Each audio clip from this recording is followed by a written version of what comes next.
Suami kerja di luar negeri, nggak bisa komunikasi sama sekali. Dalam keadaan kayak gitu, toko offline kebakaran.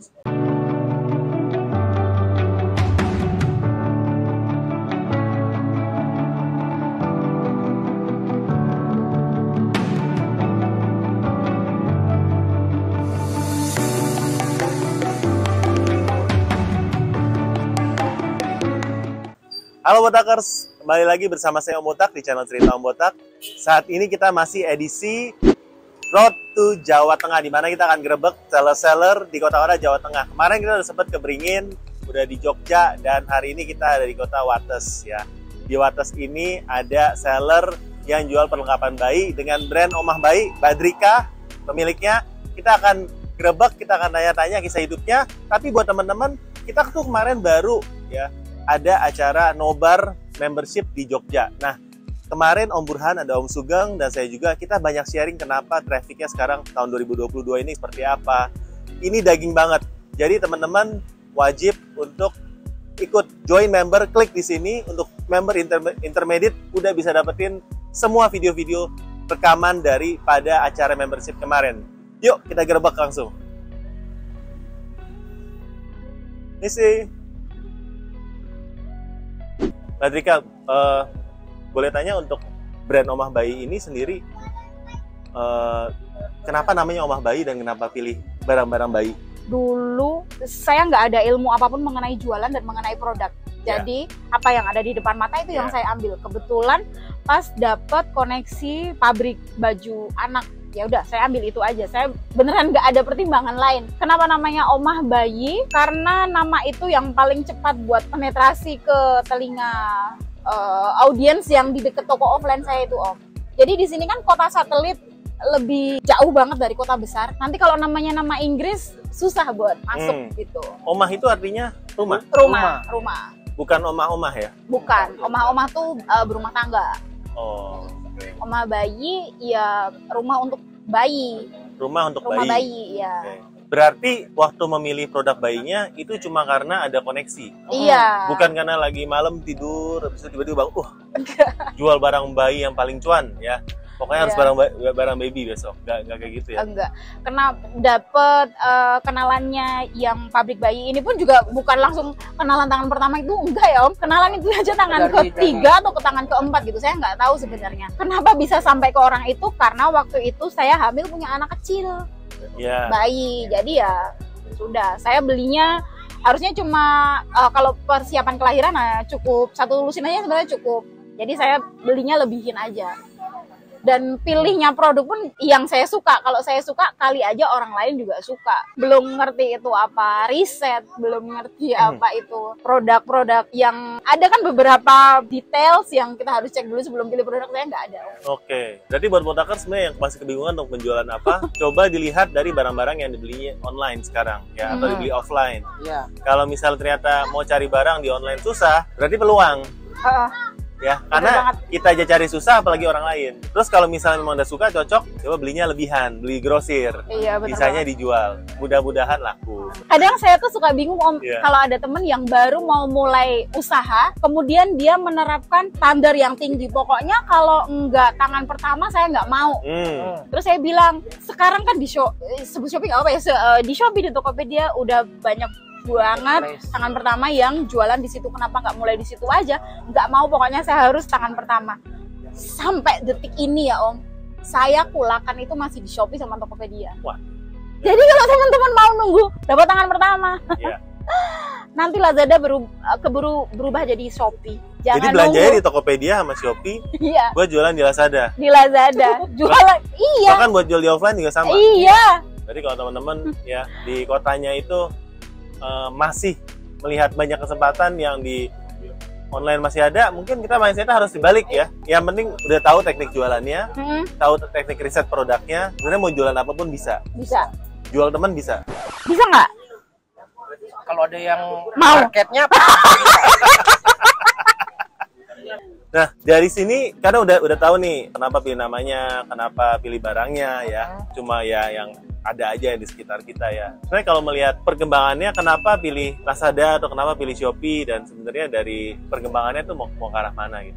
dalam penjualan di marketplace? Kan kalian jualnya di 2 tempat ya, marketplace iya, offline iya. Lebih bagusnya mana sih? Apa memang bisa dua-duanya atau memang baiknya fokus satu atau gimana? Oh, online atau offline? Kalau online atau offline, kalau bisa dua-duanya, choose dua-duanya. Tapi kalau harus disuruh memilih, mulai dari yang teman-teman suka. Kalau aku karena memang sukanya dulu di offline ya offline. Kenapa harus di online? Karena terpaksa harus mengikuti market saya ada di mana, Om. Iya kan? Kalau marketnya yang kemarin ada di Lazada, ikut Lazada. Kalau ternyata juga ada di Shopee, buka di Shopee. Dan sekarang mereka pindah ke TikTok. Karena kalau baju bayi ini kan setiap tahun kan selalu ada regenerasi. Yang kemarin bayinya 1 tahun, 2 tahun kemudian kan udah 2 tahun, 3 tahun, gede. Dan usia ibu kan selalu bertambah muda, saya nggak tahu kenapa, Om. Usia ibu bertambah muda? Iya, dulu dulu kan 26, 27. Mama muda? Dulu 26, 27. Sekarang sudah ada ibu-ibu itu yang berusia 22, 23, 24. Nah, mereka ini ternyata sekarang ada di TikTok.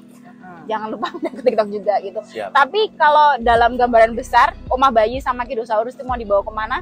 Kami pengennya punya rumah sendiri. Lazada, Shopee, kemudian TikTok Shop itu hanya sebagai channel penjualan aja. Kalau kita rely on marketplace, kita bakal terus disetir sama mereka. So you need to have your own home. Iya, bener banget.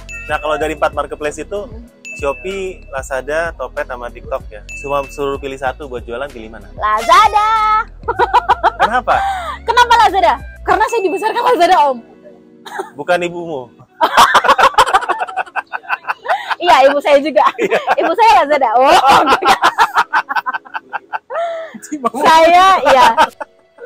Saya dibesarkan Lazada, Om. Kalau online itu usaha saya dibesarkan Lazada. Dan sebenarnya enaknya di Lazada itu saya bisa, mereka kan punya kayak Lazada University itu, Om. Iya. Mereka ada kurikulumnya sendiri dan selalu diupdate. Dan hampir semua kurikulumnya mereka itu bisa diterapkan di semua bisnis online atau offline.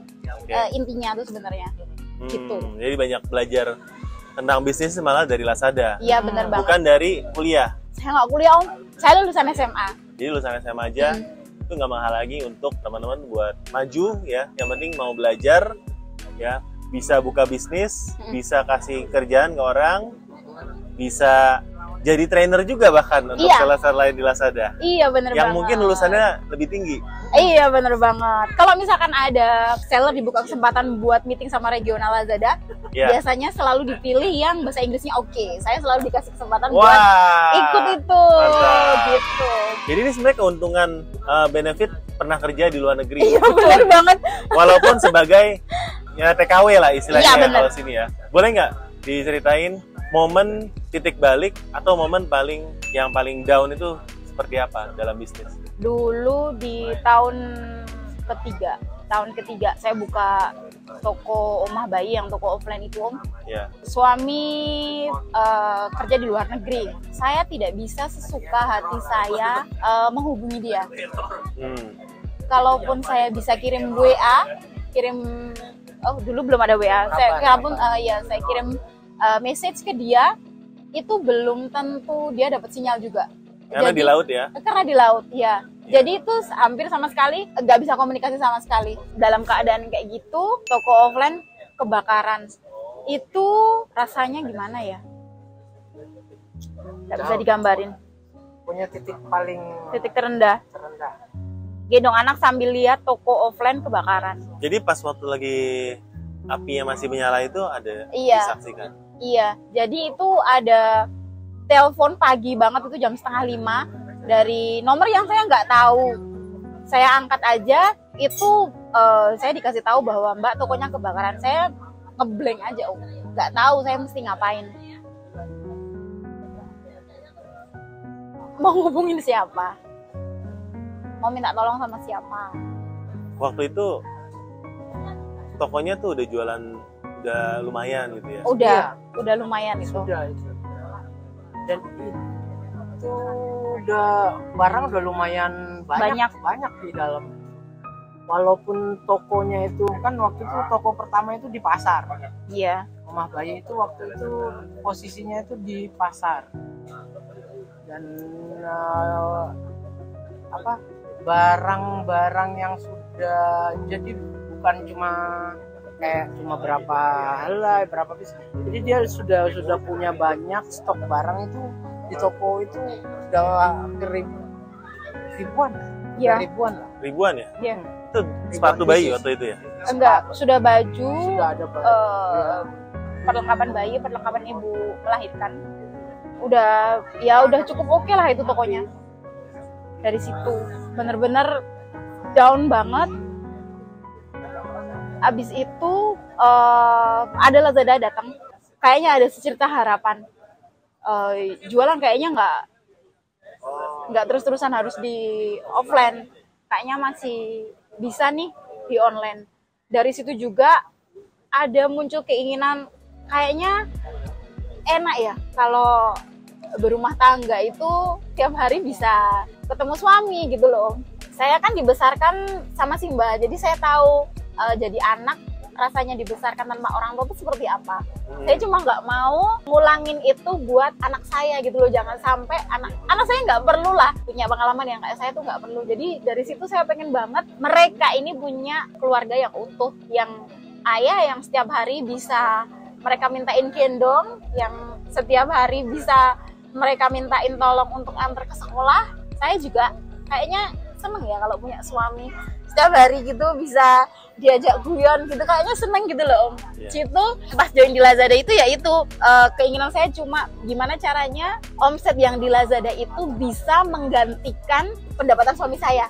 Orang bilang kerja di kapal pesiar gede ya Om. Seperti itulah pikiran saya, kayaknya nggak mungkin deh gaji sebesar itu bisa saya take over semuanya hanya dari jualan online yang satu bulan cuma laku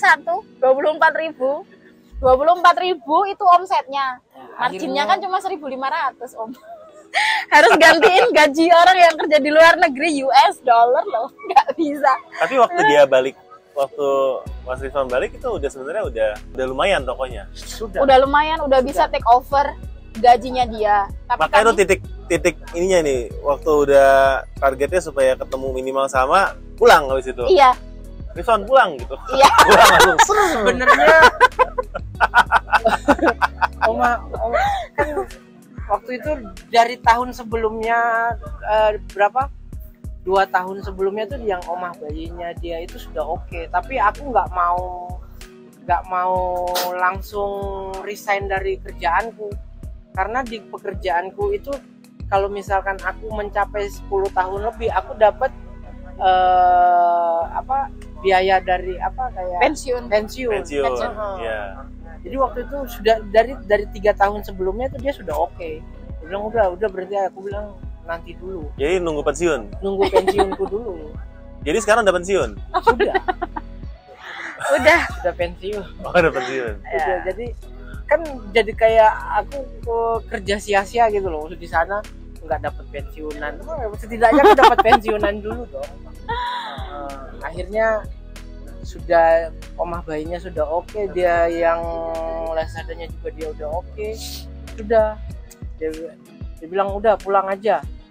Dan di sana aku tidak nyelesain kontrak, langsung dalam waktu berapa 4 atau 5 bulan aku udah pulang. Oh, tapi udah dapat pensiunan loh. Iya, Sudah. udah dapat. Sudah masuk kantong ibu negara. Udah masuk. Makanya sekarang bapaknya benar-benar pensiun di rumah ya. Iya. Benar-benar pensiun. Pak, kerjanya apa? Saya pensiunan. Enak ya jawabnya. Iya. Pensiunan. Pensiunan ya. Oke. Terima kasih buat ininya, jawabannya keren banget ya. Buat teman-teman Botakers, jangan lupa buat join member untuk dapetin video daging dan jadi Botakers. Dan sampai ketemu di video kita selanjutnya. Bye-bye.